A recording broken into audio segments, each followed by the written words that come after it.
Hello and welcome. Does childbirth hurt? Why do we have pain? Why is it important that we have pain in childbirth? What makes labour more painful? And how can we get into a positive mindset around pain? I'm Tricia Murray and welcome to the Birth and Baby Academy.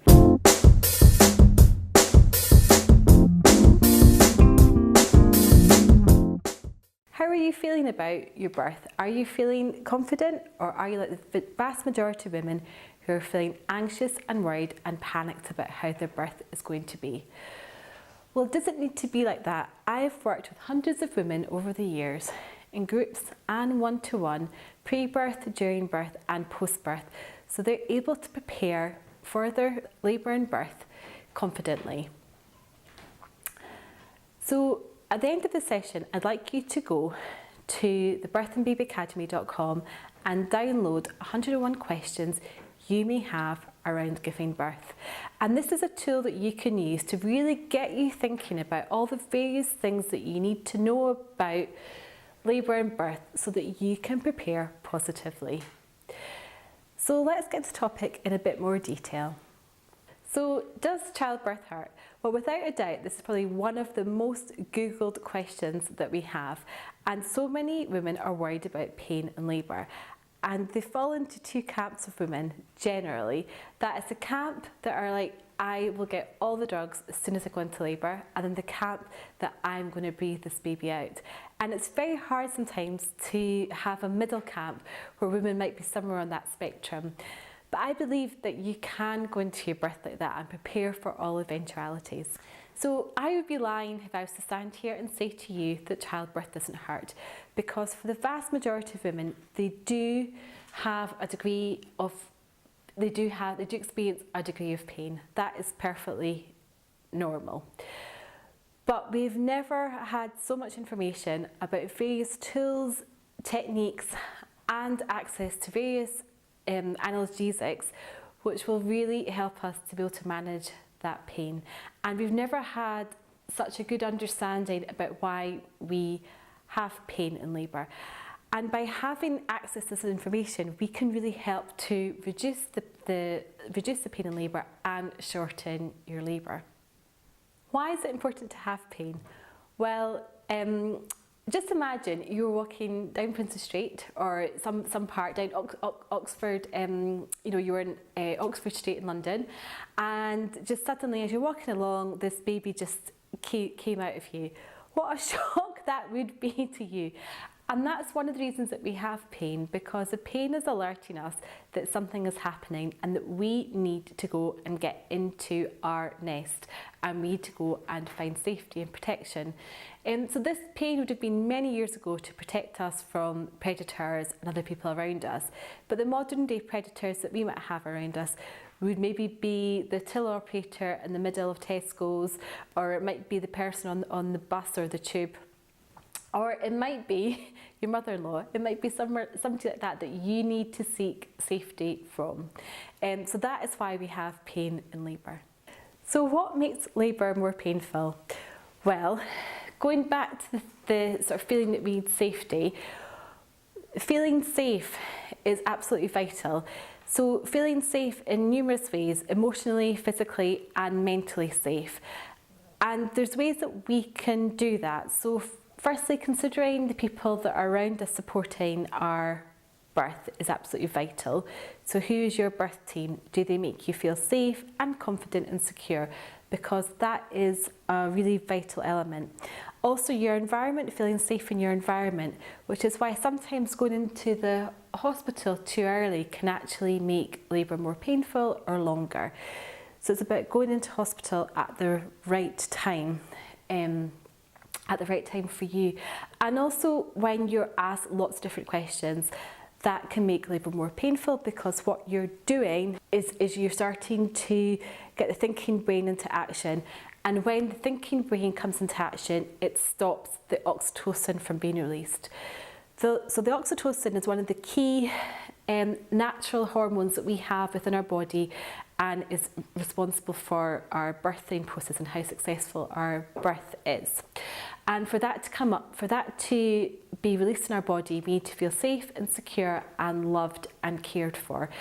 And when that oxytocin is released, it also releases with it endorphins, and they're the things that really help us to manage the pain. So the most vital element of your birth is to feel calm and safe in your environment, and that will help to release oxytocin, which will ensure that you're much more likely to have a better birth experience.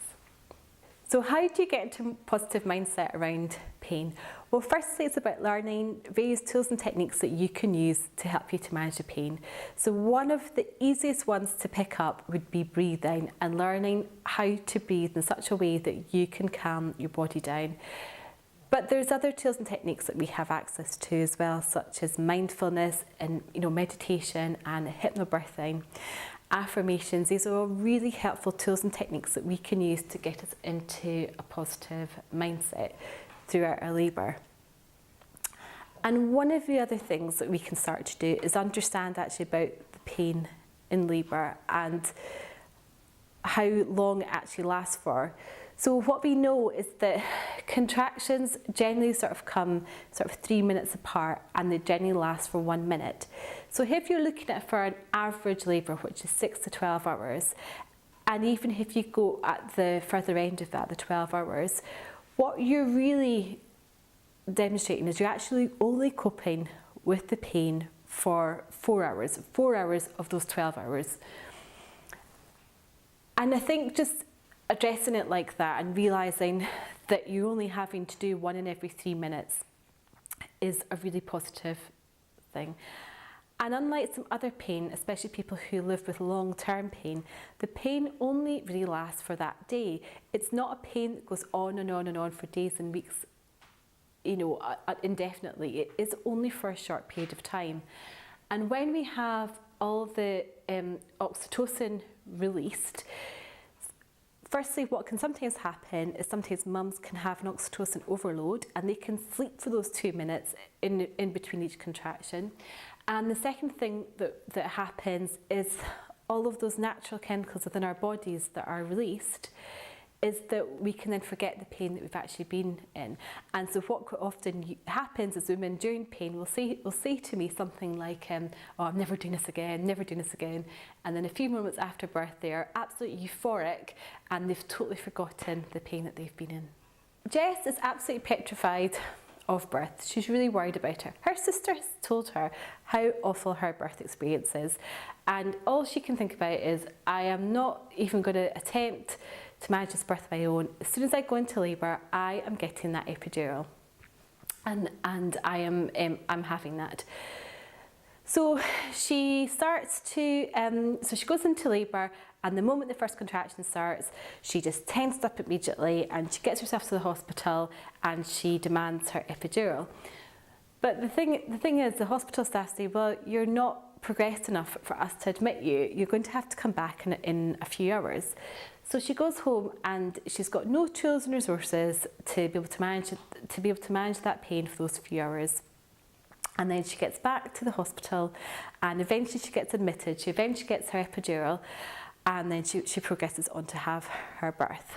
The second woman, Priya, she is completely different. She realises that pain is part of birth, and she's really keen to research it and really understand why she has that pain, how she can lessen that pain, how she can use her own body to manage that pain. So she goes to her NHS, NCT classes, but she does hypnobirthing, she gets herself really informed, she goes to positive birth movement groups, active birth groups. She just gets herself really involved in all the right circles. And as such, when it comes to the time of her labour, she's really excited. And as soon as that first contraction comes, she starts to build her nest, and she really gets herself embedded in with her support team and in the right environment, so that she can relax and really start to work herself through those contractions. She's got a number of tools and techniques that she can use, and she feels very confident that she's going to be able to manage the pain. So if I was to make an educated guess about who would have a better birth experience and be able to reflect more positively on their births, I would probably guess it would be Priya, because she felt very confident, and with that confidence she felt she would have been much more relaxed. And a relaxed body has less tension in it and is therefore much more likely to birth than a tense body. And whilst at times Jess might have experienced a bit less pain, she might still have all that memory of that pain all the way up until the time that she had the epidural, because she had no tools and techniques to manage it and would have probably felt very, very, very tense. And postnatally, in terms of who would have felt better, I would probably think it would be Priya, because with Priya she would have had that massive surge of euphoria that women get after birth naturally released from her body. So she would have likely to have forgotten all in the way that her labour and birth had actually played out, and had this amazing memory of it, this huge euphoric state afterwards, whereas that might have been something that Jess didn't necessarily feel after her birth. So these are really important considerations to think about when we are planning our birth, and having the confidence that and different tools and techniques that we can use to help us to manage the pain that we can experience through birth.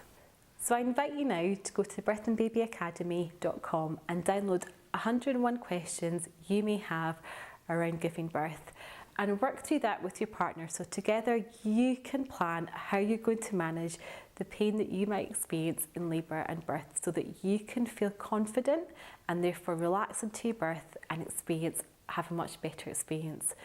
A positive birth doesn't come from inaction, it comes from investing your time and energy into making it a much better experience. So how are you going to build confidence, get informed, and have a much better birth? What are you going to commit to today? It's time for you to relax deeply and learn wisely and have a much better birth.